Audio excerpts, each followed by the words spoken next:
અમાર ચકલાનું ઘર છે એવું છે।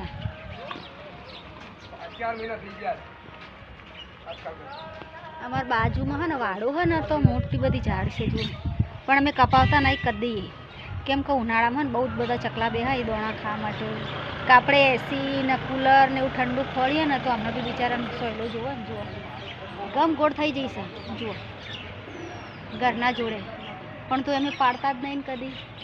અને આ જુઓ આ કુંડું બોધ્યું છે પાણીનું, આ થાળી મૂકી હે, અને હજુ તો અમે 4-5 કુંડા એ નીચે મૂકશું, આ મૂકશું અને દોણા નાખશું નીચે। તમે જોઈ રહી કે તમારા ગાડી છે અમારું જ છે વાડો આ બાજુ, એટલે અમે પાડતા જ નહીં કદી, કેમ કે બિચારા ચકલોને ઠંડક જુઓ।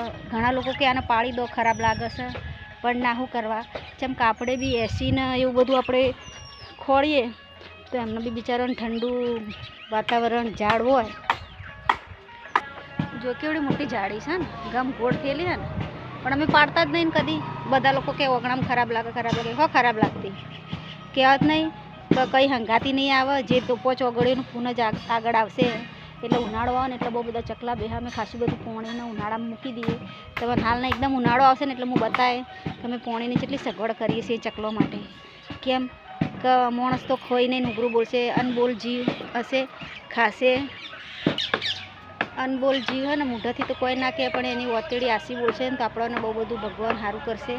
એટલા માટે અમે ઝાડી નહીં કપાવતા, ભલે કોટાવાળી રહી ચકલા બેસે ઠંડકમાં, આપણે તો એસીમાં બેહીએ, એ લોકો બિચારા કે બેહીએ। જય માતાજી। વિડીયો ગમે તો લાઈક કરજો, શેર કરજો ને સબસ્ક્રાઈબ કરજો।